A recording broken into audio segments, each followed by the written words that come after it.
අද මොකද සිදු වී තිබෙන්නේ? අපේ රටේ ආර්ථික ස්ථාවරභාවය පිළිබඳව ලෝකයේ හැම දෙනාමත් රට ඇතුලේ ආර්ථිකයට සම්බන්ධ සියලු දෙනාමත් අද විශ්වාසය තහවුරු කරලා තියෙනවා. ඒක තමයි වැදගත්. හැබැයි ආර්ථික ස්ථාවර වුණාම අපි තව පහළට ගලාගෙන යන්න ඕන. ඒකේ ප්‍රතිලාභ ජනතාවට ලැබෙන්න ඕන. තව ආර්ථිකය ගොඩනගලා ජනතාවට ප්‍රතිලාභ ලැබෙන්න ඕන. හැබැයි මේ ස්ථාවරත්වයේ ප්‍රතිලාභ ජනතාවට ලැබෙන්න ඕන. ඒකේ ප්‍රතිඵල මොකක්ද? රුපියල් 15000 දුන්නේ අස්සසුම සමහර කාණ්ඩවලට. ඒක අපි 17500 දක්වා වැඩි කරා. සමහර කාණ්ඩවලට 8500යි දුන්නේ. ඒක අපි 10000 දක්වා වැඩි කරා.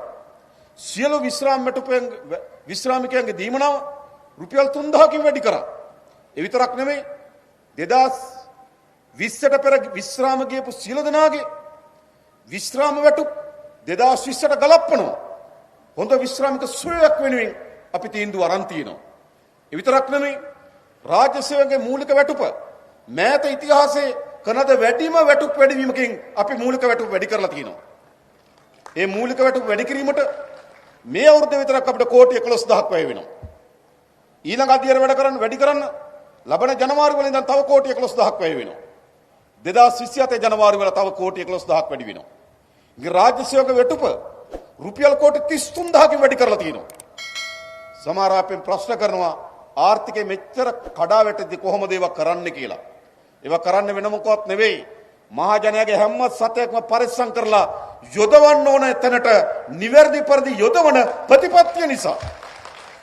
හිතන්න ඔබ හිතුවද මේ ආර්ථිකයේ තිබු තැනක රාජ්‍ය සේවකයන්ගේ වැටුප් සඳහා කෝටි 33000 වැය කරන ආර්ථිකයක් හදේ කියලා අපි හදලා තියෙනවා. ඒ විතරක් නෙවෙයි.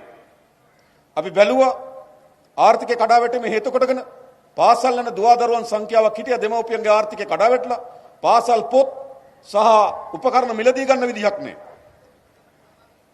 අපි මොකද්ද කරේ? අපි ප්‍රධාන වශයෙන් කරපු දේ තමයි එවැනි ළමුන් ලක්ෂ 16කට රුපියල් 6000 ගානේ දීමනාවක් ලංකාවේ පළමු වතාවට පාසල් පොත් සහ උපකරණ මිලදී ගැනීම සඳහා අපි සපයලා තියෙනවා. එහෙම යන්න ඒ විතරක් නෙවෙයි මහ පොළොව ශිෂ්‍යාධාර වැඩි කරලා තියෙනවා. ඒ වගේම තමුන්නාසලා දන්නවා අපේ පාසල් යන දරුවන්ට දිවා ආහාරය සඳහා වෙන් කරපු මුදල රුපියල් 60ක රුපියල් 100 දක්වා වැඩි කරලා තියෙනවා. ඒ විතරක් නෙවෙයි මේ හැම පුරවැසියම බලා ගන්න ඕන කෙන ස්ථාවරයකට අපි ආවා. එවිල මොකද්ද අපි කිව්වේ? අපේ අම්මා තාත්තා නැති රැකවරණ හැමුණු දරුවෝ ඉන්නවා. ඒ දරුවෝ රැඳවුම් කඳවුරු වල රැඳවුම් මධ්‍යස්ථානවල ඒ දරුවෝ හැදෙනවා වැඩෙනවා. හැබැයි අවුරුදු 18 දක්වා විතරයි ඒ දරුවෝ තියාගන්නේ. 18න් පස්සේ ඒගොල්ලෝ දරුවෝ එළියට වැටෙනවා. හැබැයි අපි තීන්දුවක් ගත්තා 18න් එළියට වැටෙන්නේ ඒ දරුවන්ට සමාජයේ සුරක්ෂිත තත්ත්වයක් ඇති වෙන තෙක් ඒ දරුවෝ එම රැඳවුම් මධ්‍යස්ථානයේ තබා ගන්න අපි තීරණය කරලා තිබෙනවා.